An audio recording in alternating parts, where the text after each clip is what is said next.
Student, स्वागत है आपका हमारे प्यारे से YouTube channel education point Dehradun में। And I am Rinku Sharma and today we will discuss the next chapter of class 12th mathematics, that is determinants exercise 4.6।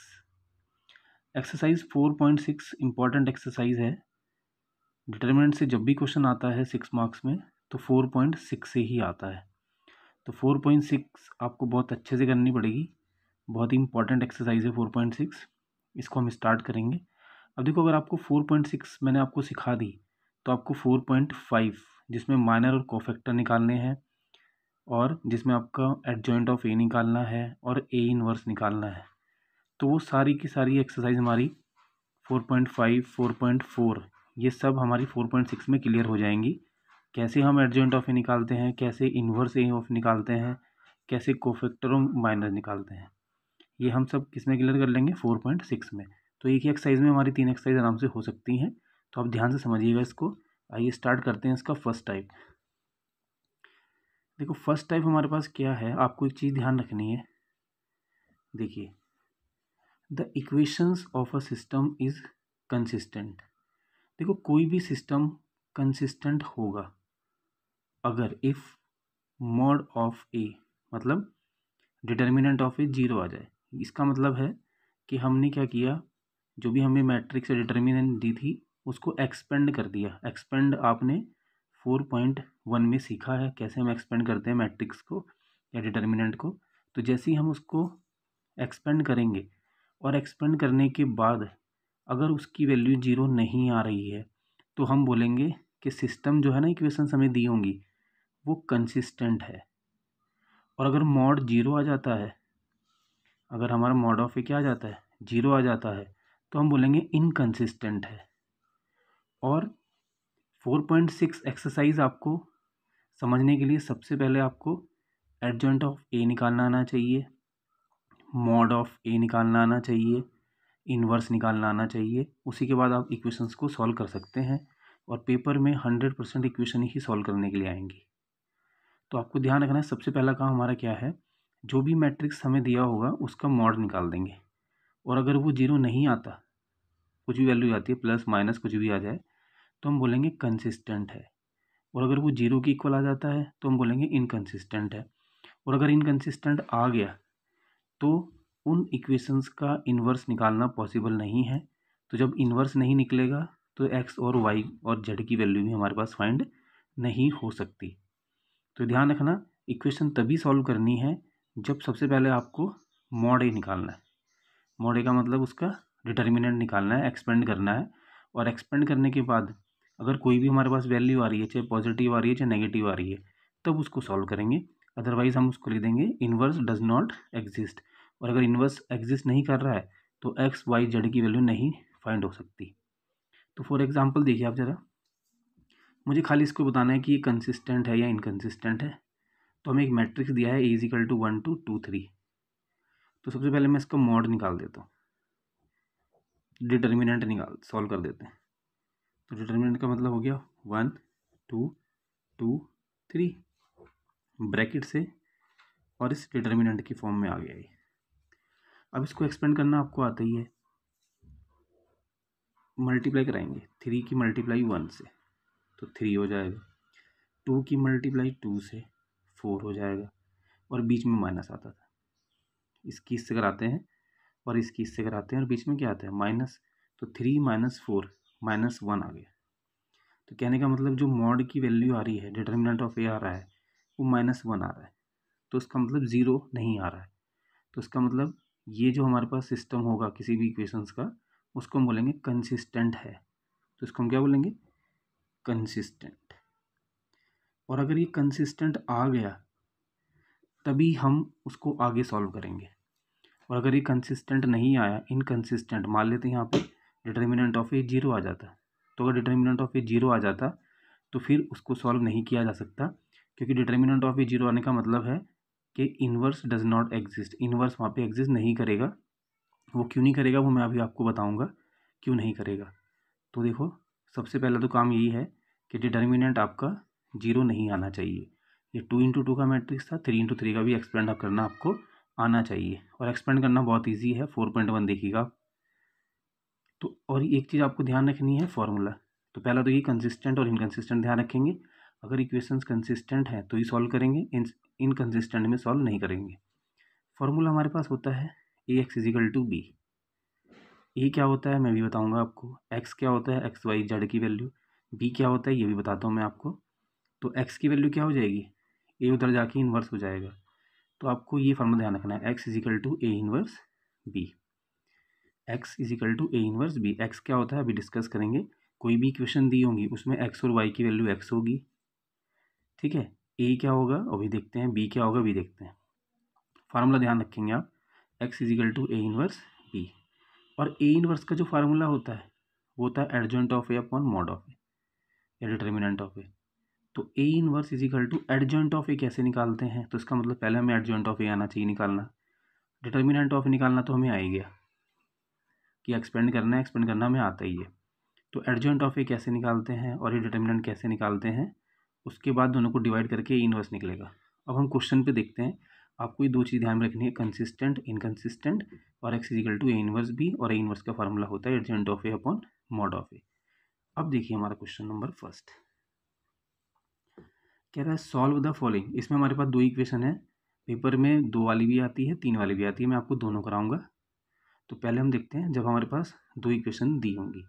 तो कह रहा है solve the following system. System का मतलब दो इक्वेशन है, 3 इक्वेशंस हैं, of a linear equation by using matrix method. Matrix method को यूज़ करके इनको सॉल्व करना है। 10th वाला मेथड अप्लाई नहीं करना है, जैसे हम 10th में करते थे ना कि क्रॉस मल्टीप्लिकेशन लगा दिया, एलिमिनेशन लगा दिया, वो नहीं, मैट्रिक्स मेथड से ही सॉल्व करना पड़ेगा आपको। तो देखिए कैसे सॉल्व करेंगे, सिंपल तरीका देखिए आप। जैसे मैं स्टेप बताता हूँ वही आपको ध्यान रखने हैं। पहला सबसे पहले आपको निकालना है ए की वैल्यू क्या होती है। ए एक मैट्रिक्स होता है, एक्स का कोफिशिएंट कितना है 5, वाई का कोफिशिएंट कितना है 2। फिर इधर देखेंगे एक्स का कोफिशिएंट कितना है 7, वाई का कोफिशिएंट कितना है 3।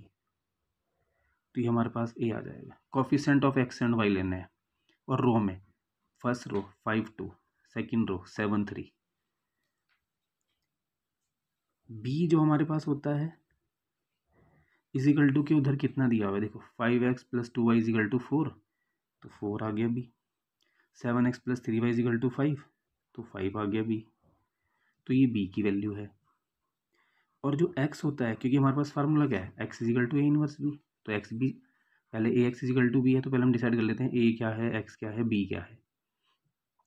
x हमारे पास होते हैं जो ये x और y वेरिएबल हमें दिए हुए हैं, x और y। जेड दिया होता तो जेड भी, वो भी हम 3 × 3 में करेंगे, पहले हम 2 × 2 का कर रहे हैं सिंपल। तो जैसे हमारे पास ये आ गया सब कुछ, तो पहला काम हमारा क्या है, पहले हम मॉड ए निकालेंगे, मतलब डिटर्मिनेंट ऑफ ए निकालेंगे, और वो जीरो नहीं आना चाहिए। अगर वो जीरो नहीं आना है तो फिर आगे सॉल्व करेंगे, नहीं तो लिख देंगे इनवर्स डज नॉट एग्जिस्ट, और उसका सोल्यूशन भी एग्जिस्ट नहीं करेगा। तो सबसे पहला काम हमारा क्या है, डिटर्मिनेंट ऑफ ए निकालना है। तो उसको सिंपल निकाल देते हैं। देखो पहले हमें A B C, A coefficient of x and y, B equal to के उधर जो हमें दिए हुए हैं कांस्टेंट, और एक्स हमारे पास जो वेरिएबल है एक्स और वाई, जेड होता है जेड भी ले लेते। तो सबसे पहला काम हमने ए बी और एक्स डिसाइड कर लिया क्या है। फिर हम करेंगे ए इजिकल टू, हमें दिया है 5 2 7 3। सबसे पहले निकाल देंगे इसका डिटर्मिनेंट। तो डिटर्मिनेंट निकालना मैंने आपको बताया, इसको डिटर्मिनेंट की फॉर्म में लिख देंगे 5 2 7 3, और फिर मल्टीप्लाई इसकी इधर 5 3 × 15, और -7 2 × 14, तो 1 आ गया। और जब 1 आ गया तो उसका मतलब कंसिस्ट है, क्योंकि जीरो नहीं आ रहा ना, तो उसका मतलब क्या है, कंसिस्ट है। तो अगर ये कंसिस्टेंट है, तो फिर हम इसको आगे सॉल्व करेंगे, देखते हैं कैसे सॉल्व करते हैं आगे। तो सबसे पहले हमें क्या निकालना था, मॉड ऑफ ए। तो हमने मॉड ऑफ ए निकाल दिया आराम से।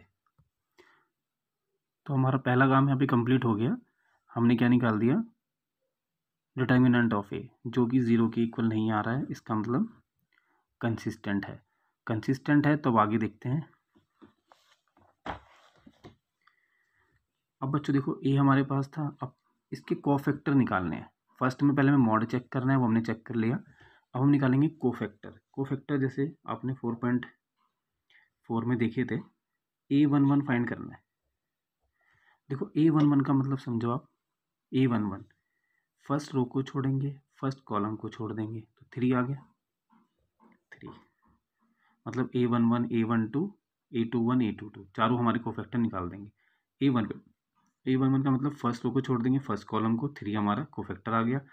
इसमें हमें ना साइन भी चेंज करने होते हैं। इन दोनों को ऐड करके देखो, 1 और 1 कितना आ रहा है, 2। 2 एक इवन नंबर है, तो अगर ऐड करके इवन आ रहा है तो कोई भी चेंज नहीं करना है, मतलब साइन चेंज नहीं करने हैं। बट अगर इनको ऐड करके ऑड नंबर आ रहा होता तो फिर मैं साइन चेंज करता। तो देखो 1 और 1 कितना हो जाएगा, 2 इवन नंबर, तो मैंने चेंज नहीं किया। अब ऐसे हम फाइंड करेंगे, A11 हो गया, A12 A12 का मतलब फर्स्ट रो सेकंड कॉलम, तो 7 आ जाएगा। फर्स्ट रो सेकंड कॉलम छोड़ देंगे, 7। और 2 और 1 कितना होता है, 3। ऐड करके 3 आ रहा है, 3 क्या है, एक ऑड, तो साइन चेंज कर देंगे, ये ध्यान रखेंगे हम। फिर ये हमारा होता है A21 फाइंड करना है, मतलब सेकंड रो फर्स्ट कॉलम को छोड़ देंगे, सेकंड रो फर्स्ट कॉलम, तो 2 आ जाएगा। और 2 और 1 कितना होता है, 3।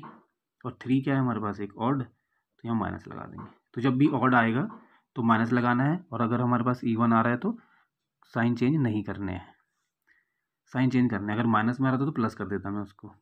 एक निकालेंगे हम कितना, A22 का मतलब सेकंड रो सेकंड कॉलम, 5 आ जाएगा। और साइन चेंज नहीं हुआ क्योंकि 2 और 2 कितने हो जाएंगे, 4। तो कहने का मतलब जो हम एडजॉइंट ऑफ ए निकाल रहे हैं, अब मैंने आपको एडजॉइंट ऑफ ए निकालना सिखा दिया। एडजॉइंट ऑफ ए हमारे पास होता क्या है, जो भी हमारे पास A11 कितना आया, 3 -7 और माइनस के 2 और 5, इसका निकाल देंगे हम क्या, डैश। एडजॉइंट ऑफ ए का मतलब इसका ट्रांसपोज निकालना है। जो भी हमारे पास ये सॉल्व करके आए ना cofactor, A11 A12 A21 A22, उसका क्या निकाल देंगे, ट्रांसफर। तो ट्रांसफर ऑफ मैट्रिक्स ही एडजॉइंट ऑफ ए होता है। तो ट्रांसफर का मतलब हो गया, ट्रांसपोज करना है, रो कॉलम में चेंज हो जाते हैं। जैसे ये रो है ना, जैसे ये कॉलम है मान लेते हैं, तो जो कॉलम है वो रो बन जाएगा, और जो रो है वो कॉलम बन जाएगी। ये हमारा ट्रांसपोज आ गया। तो ध्यान रखेंगे, पहले एक कोफैक्टर्स निकालेंगे, और कोफैक्टर्स निकालने के बाद फिर हम क्या करेंगे, जो भी हमारे पास आ रहे होंगे A11 A12 A21 A22, उसका ट्रांसपोज फाइंड कर देंगे। और ट्रांसपोज का मतलब होता है रो कॉलम में। देखो ये रो था, 3 -7 कॉलम बन गया, -2 5 रो था, कॉलम बन गया, एडजॉइंट ऑफ ए आ गया। और हमने ऐसे क्यों किया, क्योंकि हमें ए इनवर्स निकालना था। क्योंकि ए इनवर्स का फार्मूला क्या होता है बच्चों, ए इनवर्स इक्वल टू होता है adjoint of A upon mod of A. Adjoint of A, क्योंकि सबसे पहले ए इनवर्स निकालना है, तो ए इनवर्स का फार्मूला ये होता है adjoint of A upon mod of A. तो adjoint of A, mod of A कितना निकला था हमारा, 1। अभी निकाला था हमने पीछे कि मॉड ऑफ ए कितना निकला था हमारा, ये देखिए मॉड ऑफ ए कितना था, डिटर्मिनेंट ऑफ ए 1, तो हम इसको 1 रखेंगे। और क्योंकि ये अपॉन में है तो 1/1 कर देते हैं इसके। और एडजॉइंट ऑफ ए कितना निकला, 3 -2 -7 5। तो कहने का मतलब 1 से आप डिवाइड करेंगे तो यही आ जाएगा। तो कहने का मतलब सीधा सीधा जो हमारे पास ए इनवर्स आया वो आया 3 -2 -7 5। बट हमें ए इनवर्स नहीं निकालना। अब देखो मैंने आपको ए इनवर्स भी सिखा दिया, एडजॉइंट ऑफ ए भी निकाल दे, कैसे निकालते हैं वो। 4 पॉइंट आपकी 4 है, 4.5 इनवर्स है, वो भी आपको आ गया। और अब हम निकालेंगे एक्स और वाई की वैल्यू। तो उसके लिए मैंने आपको एक फार्मूला भी बताया कि हमारे पास होता है x is equal to A inverse B. X is equal to क्या होता है, ए इनवर्स बी। एक्स की वैल्यू अभी हमने डिसाइड की थी, एक्स और वाई। ए इनवर्स कितना आया, ए इनवर्स देखो 3 -2 और -7 5। और बी की वैल्यू हमारे पास क्या थी, बी की वैल्यू आप पीछे से देख सकते हैं, 4 और 5 थी मेरे ख्याल, 4 और 5। बी की वैल्यू कितनी है, बी की वैल्यू हमारे पास है 4 और 5, ठीक है। तो बस अब सोल्यूशन सिंपल हो गया इसका। तो x और y इजिकल टू, अब इनका मल्टीप्लिकेशन है, तो मैट्रिक्स की मल्टीप्लाई आपको करनी आती है। इसकी इससे कराते हैं, 4 3 12 और बीच में प्लस आता है, और इसकी इससे कराते हैं -10। देखो पहले इसकी इससे हो जाएगी, 4 3 12, सेकंड वाले की सेकंड वाले से हो जाएगी और बीच में प्लस आता है, भले ही माइनस हो गया भी कर देंगे। फिर -7 की 4 से कराएंगे 28 माइनस के, और बीच में प्लस आता है 5 की 5 से 25। तो कितना आ जाएगा देखो, x y is equal to 12 minus 10 2 और माइनस के 28 प्लस 5 माइनस के 3। ये आपको क्रॉस मल्टीप्लाई करानी तो आती हुई ना, मैट्रिक्स, प्रोडक्ट ऑफ मैट्रिक्स कैसे करते हैं, ये तो हमने मैट्रिक्स में सीखा था, तो ये आप देख लेंगे वहाँ से। तो फर्स्ट रो की फर्स्ट कॉलम से करते हैं और बीच में प्लस, A11 की इसके A11 से 4 3 12 और बीच में प्लस आता है और इसकी इससे। सेकेंड रो की फर्स्ट इस कॉलम से 28 और 25 बीच में प्लस, तो ये आ जाएगा। तो x की वैल्यू हमारे पास 2 है, कंपेयर करा देंगे, x इजिकल टू 2 और y इजिकल टू -3। तो यही हमारा आंसर है। ऐसे सॉल्व करते हैं इसको। तो आपको समझ में आया होगा कि ए इनवर्स कैसे निकालते हैं, एडजेंट ऑफ ए कैसे निकालते हैं और x और y की वैल्यू कैसे फाइंड करते हैं। तो फर्स्ट टाइप आपको समझ में आया होगा। अगर आपको समझ में आएगा तो प्लीज़ कमेंट जरूर कीजिएगा और इसे लाइक सब्सक्राइब जरूर कीजिएगा आप। आइए देखते हैं सेकंड टाइप। सेकंड टाइप में हमारे पास क्या होता है, अब हमें 2 इक्वेशन दी हुई थी फर्स्ट टाइप में, इसमें हमारे पास 3 इक्वेशन दी होंगी। करने का मेथड वही है बिल्कुल। देखो सबसे पहले ये 3 इक्वेशन दी हैं, तो मैंने क्या किया, ए की वैल्यू कॉफिशेंट, एक्स का कोफिशिएंट 1, वाई का -1, जेड का 1, फिर यहाँ पे 2 1 -3, फिर यहाँ से 1 1 1। ए क्या होगा, coefficient of x y and z. B क्या होता है, देखो 4 इजिकल टू की उधर कांस्टेंट कांस्टेंट कांस्टेंट, और एक्स हमारे पास एक्स वाई जेड, क्योंकि इस बार एक्स वाई जेड 3 हमारे पास क्या दिए हैं, वेरिएबल दिए हैं, एक्स वाई और जेड। तो पहला काम हमारे क्या है, चेक करना है कंसिस्टेंट है या नहीं है। तो कंसिस्टेंट चेक करने के लिए हम क्या करते हैं, इसको एक्सपेंड करते हैं, और 3 × 3 का है तो एक्सपेंड करना आपको आता ही है, फिर भी एक बार कर देते हैं। देखो वैसे फर्स्ट रो लेंगे, ठीक है। अब इसके साथ फर्स्ट रो को और फर्स्ट कॉलम को छोड़ देंगे, तो 1 -3 1 एंड 1। फर्स्ट रो लिया, फर्स्ट कॉलम, फर्स्ट रो और फर्स्ट कॉलम को छोड़ दिया, 1 -3 1 और 1। पहला पॉजिटिव होता है क्योंकि ये 1 1 है, 1 और 1 2 इवन नंबर। दूसरा हमारे पास नेगेटिव होता है, माइनस, क्या होता है, माइनस। अब जैसे यहाँ -1 रखेंगे, ऐसे करके रख देते हैं, माइनस और -1 आ गया। अब देखो क्या करेंगे, फर्स्ट रो छोड़ देंगे, सेकंड कॉलम छोड़ देंगे, 2 -3 2 -3 1 और 1। देखो फर्स्ट रो और सेकंड कॉलम, तो 2 -3 1 1, पहला पॉजिटिव फिर नेगेटिव फिर पॉजिटिव, पॉजिटिव 1 आ जाएगा। फर्स्ट रो थर्ड कॉलम 2 1 1 1 2 1 1 1, बस अब सॉल्व कर देंगे इसको सिंपल। तो देखो 1 और इसकी इधर मल्टीप्लाई 1 और इसकी इधर 3 1 जा 3, और बीच में क्योंकि माइनस होता है और एक माइनस, ये +3 हो जाएगा। ये ध्यान रखना है, बहुत ध्यान से करना है। 1 की मल्टीप्लाई 1 से और 3 की 1 से -3, और बीच में एक माइनस होता है तो पॉजिटिव हो गया। अब माइनस माइनस ये प्लस हो जाएंगे, इधर मल्टीप्लाई 2 और 3 की -3 की 1 से मल्टीप्लाई और पॉजिटिव हो जाएगा ये 3, फिर +1 1 की 2 से 2 और माइनस के 1, तो 3 और 1 4, और 4 की 1 से मल्टीप्लाई कराएंगे तो 4 आ जाएगा। 3 और 2 5 +5, और यहाँ 2 -1 1 और 1 की 1 से 1, तो कहने का मतलब हमारे पास कितना आ जाएगा, 10। तो मॉड ऑफ ए कितना आ गया, 10, तो जो कि 0 के इक्वल नहीं है, तो इसका मतलब कंसिस्टेंट है, और कंसिस्टेंट है तो ए इनवर्स आराम से फाइंड हो जाएगा। अब हमें एडजेंट ऑफ ए निकालना है, तो एडजेंट ऑफ ए निकालने के लिए पहले आपको कोफैक्टर निकालने होंगे। तो कोफैक्टर निकालने के लिए पहले निकालेंगे A11।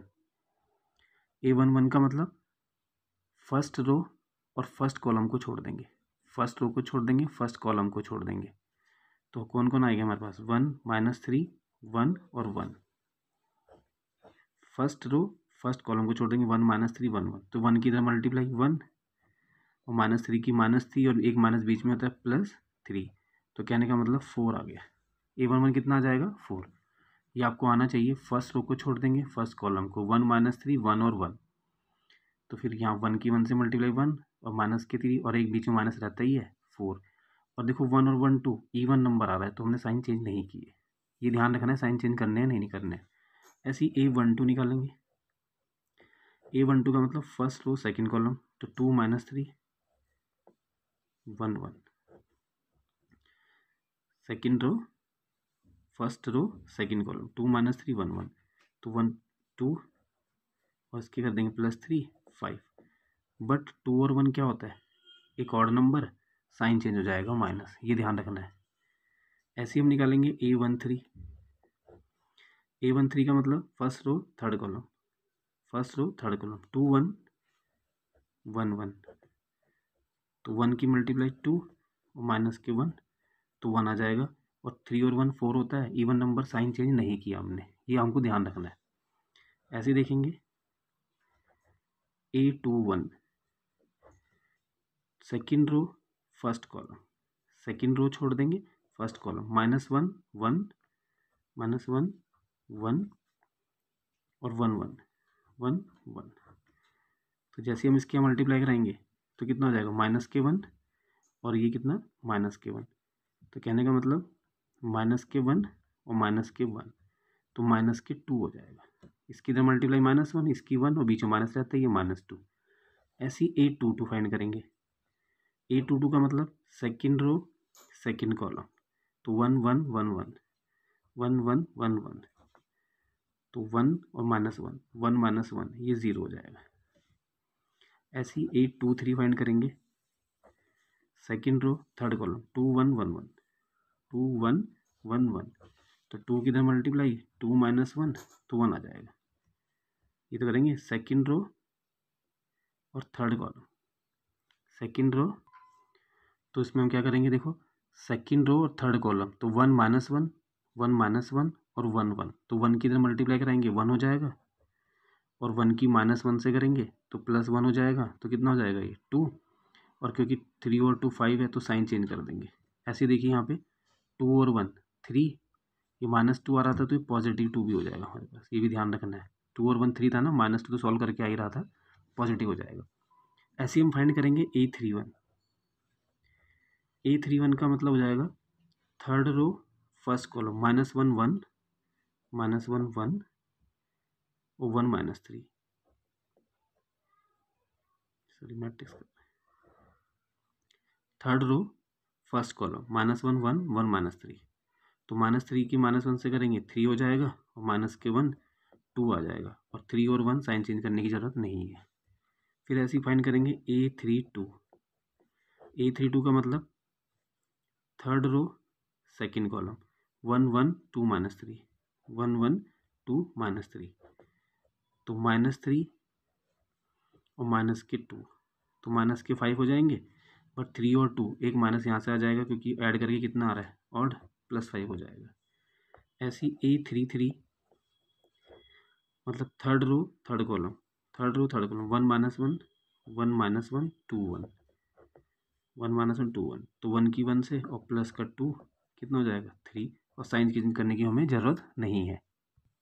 तो अब हमारा देखो एडजॉइंट ऑफ ए का फार्मूला, एडजॉइंट ऑफ ए क्या होता है, ये सारी वैल्यू रख देंगे 4 - 5 1 4 - 5 1, फिर 2 0 -2 2 0 -2 2 5 3 रख देंगे, और इसका ट्रांसपोज, क्योंकि एडजॉइंट ऑफ क्या होता है, जो भी हमारा सॉल्व करके आ रहा होगा उसका ट्रांसपोज कर देंगे, तो जो हमारा रो था वो कॉलम बन जाएगा, second row second column, third row third column, तो रो कॉलम में चेंज होकर एडजॉइंट ऑफ ए बन जाता है। बट हमें तो ए इनवर्स चाहिए। ए इनवर्स हमारे पास क्या होता है, adjoint of A upon mod of A, ये फार्मूला हमें पता ही है।